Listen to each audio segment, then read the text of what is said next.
சில பேர் நிறைய கஷ்டங்கள் அனுபவிக்கிறா. ஜாதக ரீதியாக வரும்போது ஜாதகத்தில் 3 கிரகங்களுக்கு அந்த கிரகங்கள் ஜாதகத்தை நன்னா இருந்தாலும் சரி நல்லா இல்லாட்டாலும் சரி பரிகாரங்கள் 6 மாதத்துக்கு முன்னாடியே பண்ணணும். தசை ஆரம்பிக்கிறதுக்கு முன்னாடியே.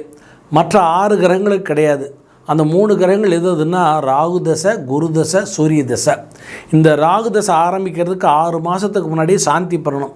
ஏன்னா அது சர்ப்பம் இல்லையா, அதனால் சர்ப்ப சாந்தின்னு பேர் அந்த தசை. அதனால் இதுக்கு செவ்வாய் தசை முடிஞ்சு ராகு ஆரம்பிக்கிறால் குஜராகு சந்தி சாந்தின்னு பேர்.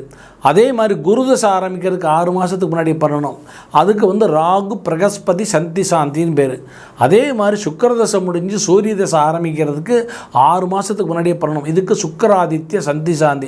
இந்த 3 திசைக்கு சாந்தி பண்ணணும். இந்த 3 கிரகத்துக்கும் சாந்தி பண்ணலைன்னா அந்த 3 திசையிலும் அவளை ரொம்ப கஷ்டத்தை அனுபவிப்பா. அதனால் முதல்ல இந்த சாந்தி பரிகாரம் சந்தி சாந்தி பரிகாரங்களை பண்ணணும் அவசியம்.